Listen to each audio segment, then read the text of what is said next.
ازواج انبیاء ازواج انبیاء الحمد للہ رب العالمین والصلاة والسلام علی خاتم النبیین اما بعد فاعوذ باللہ من الشیطان الرجیم بسم اللہ الرحمن الرحیم الصلاة والسلام علیک یا رسول اللہ وعلی آلک واصحابک یا حبیب اللہ الصلاة والسلام علیک یا نبی اللہ وعلی آلک واصحابک یا نور اللہ۔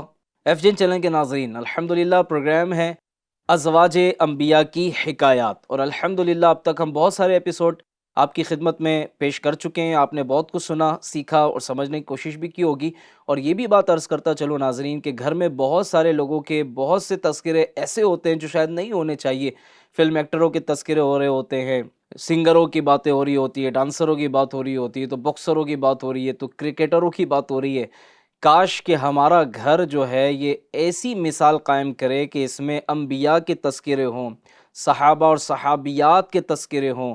سبحان اللہ، نبی پاک صلی اللہ علیہ وسلم، آپ کی آل اور آپ کے اصحاب کا ذکر ہو، امہات المومنین کا ذکر ہو، ان کی سیرتیں بیان کی جائیں تاکہ ہمارے گھر میں موجود ہمارے بچے بچیاں جو ہیں وہ ان نیک اور مبارک ہستیوں کا فیضان حاصل کریں اور یہ سمجھ سکیں کہ ہماری زندگی ان کے انداز زندگی کے مطابق گزرنی چاہیے۔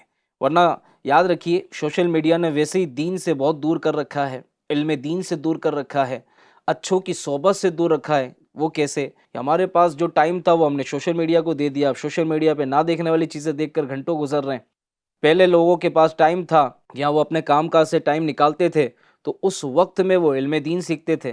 کوئی محدث بنا، کوئی عالم بنا، کوئی مفکر بنا، کوئی مفتی بنا، کوئی مدرس بنا، کوئی امام بنا ہے۔ وہ وقت کا پراپر یوٹیلائز کیا، انہوں نے وقت کو صحیح جگہ استعمال کیا تو سبحان اللہ وہ کہاں سے کہاں پہنچے اور بڑا مقام انہوں نے حاصل کیا۔ لیکن ناظرین اکرام، آج ہمارے گھروں میں ہم غور کریں، کیا اللہ کے نیک بندوں کا تذکرہ ہوتا ہے؟ ایک بڑی خوبصورت بات پروگرام کے آغاز میں آپ کے ساتھ شیئر کرنا چاہوں گا، پھر ہم نیت اور درود پاک کی طرف بھی بڑھیں گے۔ جہاں اللہ کے نیک بندوں کا ذکر ہوتا ہے نا، وہاں رحمتوں کا نزول ہوتا ہے۔ کیا ہی اچھا ہو آپ کے گھر میں انبیاء اکرام علیہ السلام کی سیرت الانبیاء، دعوت اسلامی کے پبلشنگ ڈپارٹمنٹ مکتبۃ المدینہ سے آپ کو مل جائے گی۔ آپ کے گھر میں یہ ہونا چاہیے۔ اسی طرح ایک کتاب سیرت رسول عربی، نبی پاک علیہ السلام کی سیرت پاک پر بڑی پیاری اور خوبصورت کتاب، تقریباً 700 پیجز اس میں ہوں گے۔ بڑا تفصیل سے اور بڑا شاندار اس میں مواد کانٹینٹ موجود ہے، اس کو پڑھ لیجئے۔ اسی کے ساتھ ساتھ نبی کریم علیہ السلام کے پیارے صحابہ اکرام کا عشق رسول، یہ کتاب ہمارے گھر میں ہونی چاہیے۔ فیضان امہات المومنین، فیضان خدیجۃ الکبریٰ، فیضان عائشہ، فیضان فاطمہ الزہرا رضی اللہ تعالی عنہ، یہ کتابیں ہمارے گھر میں ہونی چاہیے۔ پردے کے بارے میں سوال جواب، نماز کے احکام، اسلامی بہنوں کی نماز کا طریقہ، یہ وہ کتابیں جو ہمارے گھر میں کمپلسری ہونی چاہیے تاکہ ہم روزانہ گھر والوں کو جمع کر کے، جن سے شرعی پردہ نہیں ہے، ان کے ساتھ بیٹھ کر 5-10 منٹ ہم اس میں سے پڑھ کر سنائیں۔ اس طرح انشاءاللہ گھر والوں کا مدنی ذہن بنے گا اور خرافات سے، بے حیائی سے، بے عملی سے ہمیں بھی اور ہمارے گھر والوں کو بچنا نصیب ہوگا۔ اچھی نیتیں کرتے ہیں، اللہ کی رضا پانے، ثواب کمانے کے لیے جو کچھ سنا ہے اور آئندہ جو سنیں گے اس پر عمل کی انشاءاللہ کوشش کریں گے۔ نبی کریم صلی اللہ علیہ وسلم کا فرمان عالی شان ہے، جو شخص مجھ پر روزانہ 1000 مرتبہ درود پاک پڑھے گا وہ مرے گا نہیں جب تک جنت میں اپنی جگہ، اپنا ٹھکانہ، مقام نہ دیکھ لے۔ سبحان اللہ، صلو علی الحبیب صلی اللہ تعالی علی محمد صلی اللہ علیہ وسلم۔ ایف جین چینل کے ناظرین، سلسلہ ہے ازواج انبیاء کی حکایات، اور آج ہم انشاءاللہ الکریم ام المؤمنین حضرت سیدتنا ام حبیبہ رضی اللہ تعالی عنہا کا ذکر خیر سنیں گے۔ آپ کے بارے میں آتا ہے کہ حضرت ام حبیبہ رضی اللہ تعالی عنہا کی ولادت پیارے نبی سوہڑے نبی صلی اللہ علیہ وسلم کے اعلان نبوت فرمانے سے 17 سال پہلے ہوئی۔ کہاں ہوئی؟ مکہ مکرمہ میں۔ سبحان اللہ، ہجرت کے 7ویں سال آپ نے پیارے آقا صلی اللہ علیہ وسلم کی زوجیت یعنی زوجہ ہونے کا شرف حاصل کیا۔ چاہے ایک چیز بڑی کامن ہمارے ساتھ چل رہی ہے کہ ان کو بھی خواب میں بشارت دے دی گئی تھی، انہیں بشارت مل چکی تھی چنانچہ روایت میں ہے کہ آپ نے خواب دیکھا کہ کسی نے آپ کو ام المومنین کہہ کر پکارا، سبحان اللہ، جس کی یہ تعبیر کی گئی کہ تاجدار مدینہ صلی اللہ علیہ وآلہ وسلم آپ کو اپنے نکاح میں قبول فرمائیں گے، سبحان اللہ۔ تو امہات المومنین کی سیرت میں ہم یہ چیز بھی پڑھ رہے ہیں کہ ان کو خواب میں ہی پہلی بشارتیں مل چکی تھی، سبحان اللہ، سبحان اللہ، کیا بات ہے۔ اور آپ حضرت ام حبیبہ رضی اللہ تعالی عنہا جو ہیں، یہ امیر معاویہ رضی اللہ تعالی عنہ کی بہن ہیں، اور ان 6 امہات المومنین میں سے ہیں جن کا تعلق قبیلہ قریش سے تھا، سبحان اللہ۔ اللہ پاک ان کی برکتوں سے ہمیں مالا مال فرمائے۔ تو ام المومنین حضرت ام حبیبہ رضی اللہ تعالی عنہا بڑی باہمت، پابند شریعت، عبادت گزار اور بہت مضبوط ایمان والی تھیں۔ کیا اوصاف بیان ہوئے آپ کے، سبحان اللہ، کہ آپ بڑی باہمت تھیں، پابند شریعت تھیں، عبادت گزار اور بہت مضبوط ایمان والی تھیں۔ روایت میں ہے کہ آپ کے والد ابو سفیان ایک مرتبہ مدینہ پاک آئے اور حضرت ام حبیبہ رضی اللہ تعالی عنہا کے گھر پہنچ کر سرور دو عالم صلی اللہ علیہ وآلہ وسلم کے بستر شریف پر بیٹھنے لگے۔ حضرت ام حبیبہ کے گھر پہنچے رضی اللہ عنہا اور نبی کریم علیہ السلام کے بستر شریف پر بیٹھنے لگے، تو حضرت ام حبیبہ رضی اللہ تعالی عنہا نے بستر شریف کو لپیٹ کر رکھ دیا، آپ نے وہاں سے بستر ہٹا دیا۔ اس پر ابو سفیان نے کہا، بیٹی مجھے معلوم نہیں کہ تم نے اس بستر کو مجھ سے بچایا ہے یا مجھے اس بستر سے بچایا ہے۔ اس پر ام المومنین ہماری ماں سبحان اللہ سیدتنا ام حبیبہ رضی اللہ تعالی عنہا نے بڑا ہی ایمان افروز جواب دیا، بڑا زبردست جواب آپ نے ارشاد فرمایا یہ اللہ کے پاک رسول صلی اللہ علیہ وسلم کا مبارک بستر ہے، یہ اللہ پاک کے پاک نبی صلی اللہ علیہ وسلم کا مبارک بستر ہے اور آپ ناپاک ہیں، اس لیے میں نے اس پاکیزہ بستر پر آپ کا بیٹھنا گوارا نہ کیا۔ اللہ اللہ اللہ اللہ، سبحان اللہ۔ نبی کریم علیہ الصلوۃ والسلام کا کیسا ادب، کیسی محبت، کیسا انداز اور کیسا کامل ایمان، سبحان اللہ، کہ آپ عبادت گزار، آپ عبادت کرنے والی، شریعت کی پابند، با ہمت، مضبوط ایمان والی اور بھی بہت ساری خصوصیات کی حامل تھیں۔ وہیں حقوق العباد کے معاملے میں حضرت ام حبیبہ رضی اللہ تعالی عنہا کا بھی اپنا ایک نمایاں کردار تھا۔ تو وفات شریف سے کچھ پہلے کی بات ہے کہ حضرت سیدتنا ام حبیبہ رضی اللہ تعالی عنہا نے حضرت عائشہ صدیقہ رضی اللہ تعالی عنہا کو بلایا اور کہنے لگی ہمارے درمیان اور حضور صلی اللہ علیہ وسلم کی دوسری ازواج رضی اللہ عنہن کے درمیان بعض اوقات کوئی نامناسب بات ہو جاتی تھی، ایسی جتنی بھی باتیں ہیں اللہ ان میں میری اور آپ کی مغفرت فرمائے۔ حضرت عائشہ صدیقہ رضی اللہ تعالی عنہا نے کہا اللہ پاک ان سب میں آپ کی بخشش و مغفرت فرمائے، آپ سے درگزر فرمائے اور آپ کے ذہن سے اس خلش یعنی کنفیوژن کو دور کر دے۔ اس پر حضرت ام حبیبہ رضی اللہ عنہا نے کہا آپ نے مجھے خوش کیا ہے، اللہ پاک آپ کو خوش کرے۔ پھر آپ نے حضرت ام سلمہ رضی اللہ تعالی عنہا کو بلا کر ان سے بھی یہی باتیں کیں۔ اللہ اللہ اللہ۔ ایف جین چینل کے ناظرین اور اسلامی بہنوں، غور کیجیے، ام المومنین حضرت ام حبیبہ رضی اللہ عنہا حقوق العباد، ہیومن رائٹس کے معاملے میں کس قدر حساس تھیں، سینسیٹیو تھیں کہ دنیا سے پردہ فرما رہی ہیں، اور خوف خدا کے سبب ام المومنین حضرت عائشہ صدیقہ رضی اللہ تعالی عنہا اور ام المومنین حضرت ام سلمہ رضی اللہ تعالی عنہا سے معذرت کر رہی ہیں۔ کاش ہم بھی حقوق العباد، ہیومن رائٹس کے معاملے میں اسی طرح جو ہے وہ حساس ہو جائیں، ہماری اسلامی بہنوں کو بھی اس بات کا خوب احساس ہو جائے کہ فرسٹلی تو کسی کی حق تلفی ہی نہیں کرنی چاہیے، کسی کی حق تلفی نہیں کرنی چاہیے، اور اگر خدا نہ خواستہ بالفرض کوئی ایسی بات ہو گئی ہے تو معافی مانگنے میں شرم محسوس نہیں کرنی چاہیے۔ سوری بولنے میں میری عزت کم ہو جائے گی، میری ویلیو کم ہو جائے گی، میری تھوڑی کوئی غلطی تھی، ایسا نہیں ہونا چاہیے، بلکہ یاد رکھیے معافی مانگنے سے، سوری بولنے سے، معافی مانگنے، معذرت کر لینے سے عزت کم نہیں ہوتی، عزت بڑھ جاتی ہے، آپ کی ویلیو بڑھ جاتی ہے اس وقت جب آپ نم جاتے ہیں، صلح کا ہاتھ آگے بڑھا دیتے ہیں، معاف کرنا اختیار کر دیتے ہیں۔ اگرچہ کسی نے آپ کو تکلیف پہنچائی، آپ کی مسٹیک نہیں بھی تھی، لیکن اگر آپ بڑا دل رکھ کر خود ہی معافی مانگ لیں تو آپ کی ویلیو اور بڑھ جاتی ہے۔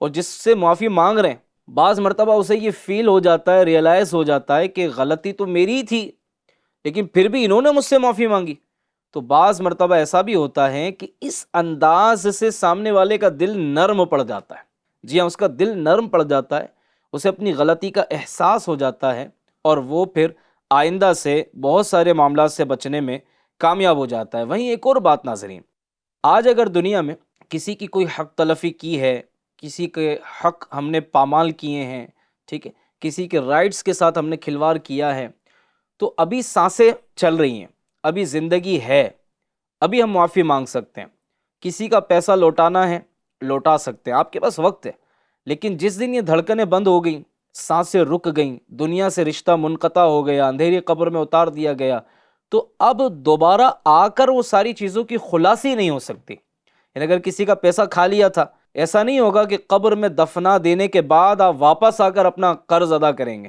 کسی سے کوئی ٹیمپریری چیز لی تھی تو واپس ادا کریں گے، وہ تو آپ نے زندگی میں ہی کرنا ہے۔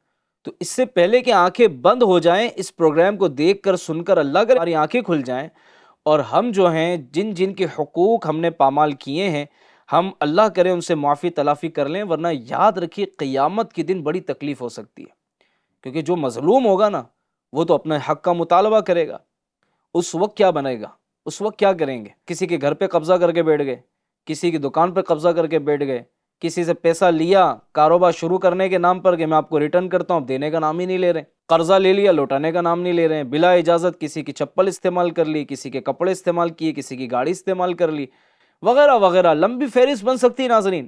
ایک واقعہ مجھے یاد آ گیا، امیر علیہ سنت نے اپنے ایک رسالے میں لکھا ہے، اور حقوق العباد سے متعلق بڑا، یعنی یہ دل کو کہتے ہیں نا دہلا دینے والا اور سوچنے پر مجبور کر دینے والا واقعہ، ایک خلاصہ عرض کر رہا ہوں اس حکایت کا، واقعے کا۔ ایک شخص تھا کہ جس کو انتقال کے بعد کسی نے خواب میں دیکھا، تو دیکھ کر اس سے پوچھا کہ تمہارے ساتھ اللہ نے کیا معاملہ کیا؟ تو کہنے لگا کہ اللہ نے میرے سارے گناہ بخش دیے، لیکن مجھے ابھی بھی جنت میں جانے سے روکا ہوا ہے۔ کہا اس کا کیا سبب ہے؟ ایک دن کسی کی لکڑی میں سے میں نے خلال کے لیے، ٹوتھ پک بنانے کے لیے ایک تنکا لے لیا تھا، اور اس سے معاف کروانا رہ گیا تھا، تو اللہ تبارک و تعالی نے اسی سبب سے مجھے کہ میں نے معاف نہیں کروایا، مجھے جنت میں جانے سے روک دیا۔ اب F چینل کے ناظرین ذرا اس پر غور فرمائیے کہ ایک تنکا، اور اسی طرح گیہوں کے دانے کا بھی واقعہ ملتا ہے کہ اس نے بھی افطار کے لیے بلا اجازت، یعنی سامنے والے سے اجازت نہیں لی، اور اس کے گیہوں میں سے ایک دانہ اٹھا کر افطار کر لیا تھا، کھا لیا تھا، حالانکہ وہ جو ہے خود روزے سے تھا، افطار کے لیے اس نے ایک دانہ کھا لیا اور معاف کروانا رہ گیا، تو اس سبب سے وہ بھی جنت میں جانے سے رہ گیا تھا۔ تو ناظرین یہ معاملہ اتنا آسان نہیں ہے۔ بعض لوگ چائے پینے ہوٹل میں جاتے ہیں، ہوٹل میں گئے چائے پینے تھے، بھائی چائے کو دانت میں پھنستی تو نہیں ہے نا، ٹوتھ پک کس وقت کام آتی ہے؟ جب آپ نے کچھ کھایا ہے۔ پانی پینا یہ دانتوں میں پھنستا نہیں ہے، چائے پیا آپ نے، کولڈ ڈرنک پیا آپ نے، شربت پیا، تو وہ دانتوں میں پھنستا نہیں ہے۔ تو اب وہاں بعض لوگوں کی عادت ہوتی ہے، ہوٹل میں بیٹھے ہیں، چائے پی، پانی پیا، وہ ٹوتھ پک لے کر چل دیتے ہیں۔ تو یہ اس پر ہم نے غور کرنا ہے، اس کا خیال رکھنا ہے۔ اسی طرح وہ لوگ جو مسجدوں میں جاتے ہیں اور کسی کی بھی چپل پہن کر چلے جاتے ہیں، وہ غور کر لیں، کوئی کسی کا موبائل چرا لیتا ہے، کوئی کسی کا پرس چرا لیتا ہے، کوئی کسی کو مار دیتا ہے، کوئی کسی کو گالی بک دیتا ہے، کوئی کسی طرح کسی کا حق دبا لیتا ہے۔ سب کو ڈرنے کی ضرورت ہے۔ ایک روایت میں آپ کو بیان کرتا ہوں، نور کے پیکر تمام نبیوں کے سرور صلی اللہ علیہ وسلم نے صحابہ اکرام سے دریافت فرمایا، میرے آقا نے صحابہ سے پوچھا کیا تم جانتے ہو مفلس کون ہے؟ صحابہ نے عرض کی ہم میں مفلس یعنی غریب و مسکین وہ ہے کہ جس کے پاس نہ درہم ہو اور نہ کوئی مال ہو۔ فرمایا میری امت میں مفلس وہ ہے جو قیامت کے دن نماز، روزہ اور زکوٰۃ لے کر آئے گا، لیکن اس نے فلاں کو گالی دی ہوگی، فلاں پر تہمت لگائی ہوگی، فلاں کا مال کھایا ہوگا، فلاں کا خون بہایا ہوگا اور فلاں کو مارا ہوگا، پس اس کی نیکیوں میں سے ان سب کو ان کا حصہ دے دیا جائے گا۔ اگر اس کے ذمے آنے والے حقوق کے پورا ہونے سے پہلے اس کی نیکیاں ختم ہو گئیں تو لوگوں کے گناہ جو ہیں وہ اس پر ڈال دیے جائیں گے، پھر اسے جہنم میں پھینک دیا جائے گا۔ اللہ اکبر! کیا یہ ڈرنے کے لیے کافی نہیں ہے؟ ناظرین اکرام، حقیقت میں مفلس کون ہے؟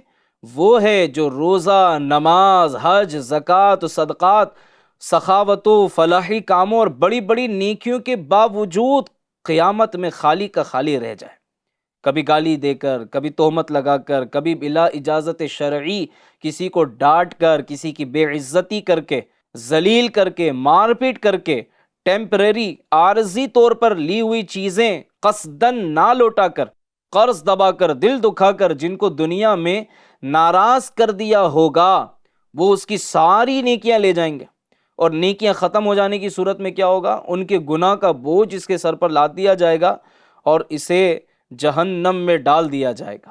آج اپنی طاقت کے بل پر، اپنی پہچان کے بل پر بعض اپنی رستمی دکھا رہے ہوتے ہیں، ہم سے کون ٹکرائے گا، ہمیں کون بول سکتا ہے کسی کے باپ میں دم؟ ٹھیک ہے بھائی، کسی کے باپ میں دم نہیں ہے، کل کیا ہوگا؟ قیامت پر ایمان ہے نا؟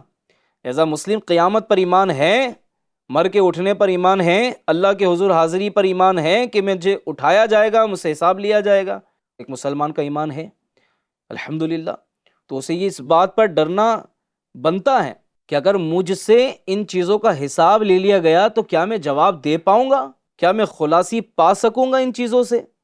اور یہ سارے اگر اپنے حقوق کا مطالبہ کرنے آ گئے تو اول تو مجھ سے نیکی ہو نہیں رہی۔ سال میں ایک بار نماز عید کے لیے صرف میں مسجد میں جاتا ہوں، جمعہ کی نمازیں پڑھنے جاتا ہوں، اس کے علاوہ مسجد میں دکھتا نہیں ہوں، روزے نماز کا مجھے اتنا شوق و جذبہ نہیں، اور اس کے بعد بھی کسی کے حق پامال کرنے کی وجہ سے میری نیکیاں چلی گئی تو میرا کیا بنے گا؟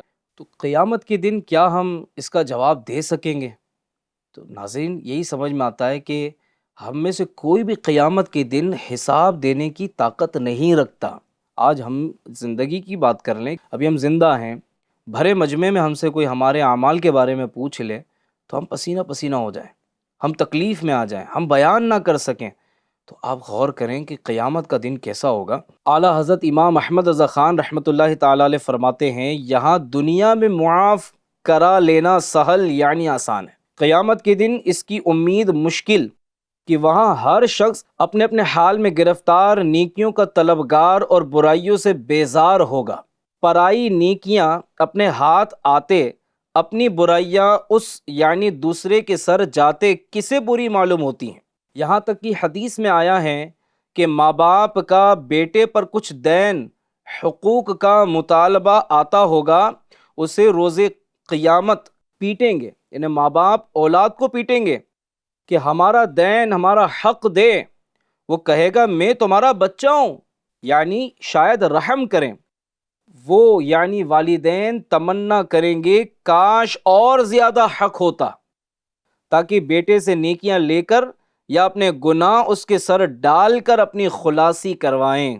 جب ماں باپ کا یہ حال ہے، جو ماں باپ اپنی اولاد سے اتنی محبت کرتے ہیں، جب ان کا یہ حال ہے تو اوروں سے امید خام خیال یعنی فضول خیال ہے۔ اللہ اکبر، اللہ اکبر۔ امیر علیہ سنت لکھتے ہیں نا، میرے والدین محشر میں کو بھول جائے سرور، میرے والدین محشر میں کو بھول جائے سرور، کہیں تم نہ بھول جانا، کہیں تم نہ بھول جانا، مدنی مدینے والے، مدنی مدینے والے۔ اللہ تبارک و تعالی ہمیں دنیا ہی میں حقوق العباد کے معاملات سے خلاصی نصیب کرے۔ میرے پیارے ناظرین، آپ جو بھی مجھے اس وقت سن رہے ہیں، اسلامی بہنیں سن رہی ہیں، اسلامی بھائی سن رہے ہیں، سب ایک دوسرے سے اپنے حقوق معاف کرا لیجئے، جن کا جو حق ہم پر بنتا ہے انہیں ادا کر لیجئے۔ بعض مرتبہ شب برات کے دنوں میں، یعنی جب شب برات کا دن آنے والا ہوتا ہے، 15 شعبان کا دن آنے والا ہوتا ہے، تو بس ایک فارمیلٹی کے لیے، بعض لوگ فارمیلٹی کے لیے تیار شدہ ایک میسج لیتے ہیں اور وہ سوشل میڈیا پر چلا رہے ہوتے ہیں، اسٹیٹس پہ لگا رہے ہوتے ہیں، واٹس ایپ گروپ میں شیئر کر رہے ہوتے ہیں۔ یہ تو مطلب خلاصی نہیں ہے نا اس طرح۔ آپ کو پتہ ہے کہ میں نے ماں کا دل دکھایا ہے، آپ کو پتہ ہے کہ میں نے والد کے ساتھ زیادتی کی ہے، آپ کو پتہ ہے میں نے بڑے بھائی کے ساتھ زیادتی کی ہے، بڑے بھائی کو پتہ ہے میں نے چھوٹے بھائی کے ساتھ زیادتی کی ہے، بھائیوں کو پتہ ہے میں نے بہنوں کے ساتھ زیادتی کی ہے، شوہر کو پتہ ہے میں نے بیوی کے ساتھ زیادتی کی ہے، بیوی کو پتہ ہے کہ میں نے شوہر کے ساتھ جو ہے وہ بدتمیزیاں کی ہیں اور زیادتی کی ہے۔ ہر ایک اپنا اپنا غور کرتا جائے۔ ساس کو پتہ ہے کہ اس نے بہو کے ساتھ زیادتی کی ہے، کوئی بہو ایسی ہوگی جس کو یہ پتہ ہوگا کہ میں نے اپنی ساس کے ساتھ، اپنی نندوں کے ساتھ، گھر کے دیگر افراد کے ساتھ اچھا نہیں کیا ہے۔ اس سے پہلے کہ آنکھیں بند ہو جائیں، ہمیں لے جا کر ہمارے ہی چاہنے والے اندھیری قبر میں ہمارے اعمال کے حوالے چھوڑ کر آ جائیں، اس سے پہلے توبہ کر لیجئے، اللہ کی بارگاہ میں بھی توبہ کیجئے، اور پھر جن جن کے حق پامال کیے ہیں، جن کو تکلیف دی ہے، ان سے معافی مانگ لیجئے۔ آپ کی عزت انشاءاللہ گھٹے گی نہیں، بڑھ جائے گی، کہ جو اللہ کے لیے عاجزی اختیار کرتا ہے، تواضع اختیار کرتا ہے، من تواضع للہ رفعہ اللہ، جو اللہ کے لیے عاجزی اختیار کرتا ہے، اللہ اسے بلندی عطا فرماتا ہے۔ تو آپ اور ہم اللہ کے لیے عاجزی اختیار کریں، معافی مانگنا اختیار کریں، اور یہ اپنی عادت بنا لیں۔ جب غلطیاں کرنا ہم نے اپنی عادت بنا رکھا ہے تو معافی مانگنا اپنا دستور بنا لیں۔ اللہ توفیق دے، اللہ ہمیں غلطیوں سے بچائے، گناہوں سے بچائے۔ تو ایف جی چینل کے ناظرین، حضرت ام حبیبہ رضی اللہ تعالی عنہا کے فیضان سے ہم حقوق العباد سے متعلق سننے سمجھنے کی سعادت حاصل کر رہے تھے۔ اللہ کریم ہم سب کو ان باتوں کو سمجھنے، یاد رکھنے اور عمل کرنے کی توفیق عطا فرمائے۔ بعض مرتبہ کسی کی آواز بہت بھاری بھرکم ہوتی ہے، آواز بڑی تیز ہوتی ہے، وہ اپنی آواز کے بل پر کسی کمزور کو دبا دیتا ہے۔ کسی کی باڈی میں طاقت زیادہ ہوتی ہے تو وہ اپنی باڈی کی طاقت اور وہ لہیم شہیم بدن دکھا کر جو ہے کسی کمزور کو ڈرا رہا ہوتا ہے۔ کسی کے دوست بہت زیادہ ہوتے ہیں، فرینڈ سرکل بڑا بڑا ہوتا ہے، اور دادا گیری قسم کے لوگ جو ہیں اور وہ آوارہ قسم کے لوگ جو ہیں، وہ ان کی ٹولیوں میں، ان کے گروپوں میں شامل ہوتے ہیں، اور وہ ان کے بل پر بڑا اچھل رہا ہوتا ہے، غریبوں کو دبا رہا ہوتا ہے، تکلیفیں پہنچا رہا ہوتا ہے، گاڑی لے کر نکلنی ہے۔ یہاں کی اگر میں آپ مثال دوں، ہر ایک اپنے اپنے ایریے کی مثال لے لیں، میں اگر آپ کو ممبئی کی مثال دوں سمجھانے کے لیے، چوٹ کرنے کے لیے، تو کسی کو کسی سے پرواہ ہی نہیں ہے، کسی کو گاڑی لے کر نکلتے ہوئے اگر ٹکر لگ جائے، کسی کو لگ جائے، تو اتنی توفیق نہیں ہوتی کہ وہ گاڑی روک کر معافی تو مانگ لے، بھائی غلطی سے لگی ٹھیک ہے، لیکن کسی کو آپ نے ہٹ کر دیا، اس کو معافی تو مانگ لو یار۔ کسی کی بددعا لگ گئی تو کیا بنے گا، کسی کی آہ لگ گئی تو کیا بنے گا۔ گاڑی نکالتے ہوئے کسی کی گاڑی کو مارتے ہوئے نکل جاتے ہیں، آپ کو احساس ہی نہیں کہ کسی کی گاڑی کو خراب کر دیا آپ نے۔ اپنی گاڑی پارک کرنے کے لیے آپ کسی کی گاڑی کو بیچ چوراہے پر کھڑا کر دیتے ہیں، بیچ راستے میں کھڑی کر دیتے ہیں، جو نکل رہا ہے وہ ٹکر مار کر گاڑی گرا کر چلا جا رہا ہے۔ یہ چیزیں کہیں قیامت میں پھنسوا نہ دیں۔ بعض لوگ گالی بکنے میں بڑے ماسٹر ہوتے ہیں، ہاں گالی بکنے میں بڑے ماسٹر ہوتے ہیں، گالی بکنے میں جیسے پی ایچ ڈی کی ہوئی ہے انہوں نے، ایسی ایسی گالیاں نکال کر لائیں گے، اور گندی اور بیہودہ قسم کی گالیاں بک رہے ہوتے ہیں، اور بیچ سڑکوں پہ عورتیں بھی نکل رہی ہوتی ہیں، بعض مرتبہ وہاں موجود ہوتی ہیں، ان کے سامنے کسی سے بات کرتے ہوئے گندی گالیاں بک رہے ہوتے ہیں۔ شرم نہیں آتی آپ کو؟ ایک مسلمان کو یہ زیب دیتا ہے کہ جس نے نبی کریم علیہ السلام کا کلمہ پڑھا، جس کو حضور کی سیرت پر عمل کرنے، اور حضور کی سیرت جس کو یہ بتایا گیا ہو کہ تمہارے لیے بہترین نمونہ ہے، آئیڈیل ہے، جن کو یہ کہا گیا کہ حضور کی سیرت اور حضور کو فالو کرنا ہے، کیا اس کا انداز درست ہے کہ وہ اپنے مسلمان بھائیوں کو ماں بہن کی گالیاں بکیں، گندی گالیاں بکیں، ان پر ہاتھ اٹھائیں، لوگوں کے سامنے ان کو ڈیگریڈ کریں، ذلیل کریں، اپنے گھر سے کچرا پھینک رہے ہیں تو کسی مسلمان کے گھر میں کچرا گر رہا ہے، پانی بھر رہے ہیں تو کسی مسلمان کے گھر میں پانی جا رہا ہے۔ آپ کے گھر میں پودے آپ نے لگائے جناب، بہت اچھی بات ہے، آپ کا شوق ہے پودے لگانے کا، ٹھیک ہے، اچھا شوق ہے، لیکن یہ بھی تو دیکھیں کہ آپ جب آپ کے پودوں میں پانی دے رہے ہیں تو پانی کسی کے آنگن میں گر رہا ہے، کسی کے دھلے ہوئے کپڑوں پر گر رہا ہے، کسی کے گھر میں وہ مٹی لگا ہوا پانی جا رہا ہے، تو یہ کیسی محبت ہے آپ کی پودوں سے کہ ایک مسلمان کو آپ تکلیف میں ڈال رہے ہیں۔ ایک بزرگ کا واقعہ بڑا زبردست ہے، اس پر اپنے بیان کو، اپنے پروگرام کو ہم اختتام کی طرف لیں گے۔ ایک بزرگ کے گھر میں بہت زیادہ چوہے تھے، تو وہ بڑے پریشان رہتے تھے چوہوں کی وجہ سے، تو ان کے گھر میں چوہے بہت زیادہ تھے۔ کسی نے کہا حضرت بلی پال لیجئے، چوہا بھاگ جائے گا۔ تو آپ نے فرمایا میں بلی پالنے کو تو کب کی پال لیتا، میں اس لیے نہیں پالتا کہ کہیں ایسا نہ ہو میں بلی رکھوں تو یہ میرے گھر کے چوہے بلی کے خوف سے میرے گھر سے تو چلے جائیں لیکن پڑوسی کے گھر میں جا کر انہیں پریشان کرنا شروع کر دیں۔ میں کب یہ چاہوں گا کہ میری وجہ سے ایک مسلمان بھائی پریشانی میں آ جائے، تکلیف میں آ جائے۔ کیا زبردست سوچ تھی ہمارے بزرگوں کی۔ آج ہماری سوچ بہت الگ ٹریک پر چلی گئی ہے۔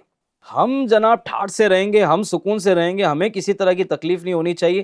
ہماری وجہ سے کسی کو تکلیف ہوتی ہے تو ہوتی رہے، ہماری وجہ سے کوئی آزمائش میں آتا ہے تو آتا رہے، ہمیں کوئی پرواہ نہیں ہے اس کی۔ لیکن قیامت کا دن تو آئے گا نا۔ آج اگر کسی کو تکلیف دے رہے ہیں، کل قیامت میں اگر جواب دینا پڑا تو کیا کریں گے؟ اس لیے آج مہربانی کریں، چھوٹے بن جائیں، عاجزی اختیار کریں، اللہ کی رضا کے لیے آگے بڑھیں۔ یہ عالی شان مکانوں پر، بلڈنگوں پر، پیسوں پر، لگژری لائف اسٹائل پر یہ فخر کرنا، یہ غرور و تکبر کرنا، یہ پراؤڈ کرنا، یہ اچھی بات نہیں ہے۔ بڑے بڑے آئیں جن کے پاس بہت کچھ تھا، آپ کے پاس تو شاید اتنا بھی نہیں ہوگا، بہت کچھ تھا ان کے پاس، لیکن تکبر انہیں لے ڈوبا۔ آج ان کا نام جو ہے وہ عبرت کے لیے لیا جاتا ہے۔ تو تکبر جس میں آتا ہے اسے تباہ کر دیتا ہے۔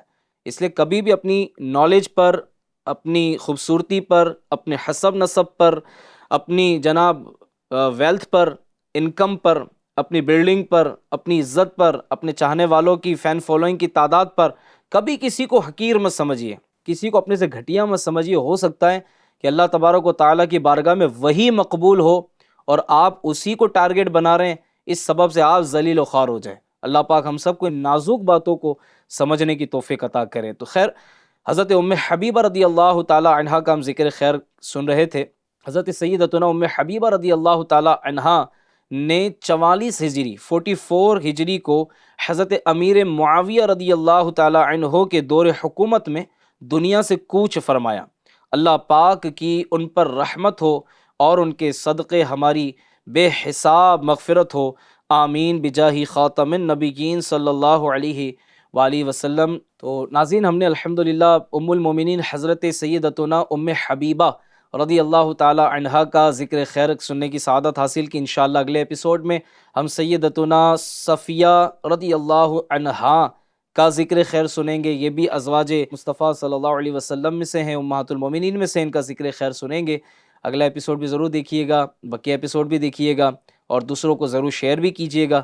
اللہ پاک ہم سب کو ان کی برکتیں عطا کریں۔ ایف جی این چینل دیکھتے رہیے، اس کے اور بھی ایپیسوڈ ہیں، اور بھی programme F G N channel پر آتے ہیں جو بڑے کمال کے اور بڑی معلومات سے بھرپور ہوتے ہیں، انہیں بھی دیکھیے، دوسروں کو دیکھنے کی دعوت دیتے رہیے۔ صلو علی الحبیب صلی اللہ تعالی علی محمد وعلی آلہ واصحابہ وبارک وسلم۔ ہے قابل احترام ازواج انبیاء، ازواج انبیاء۔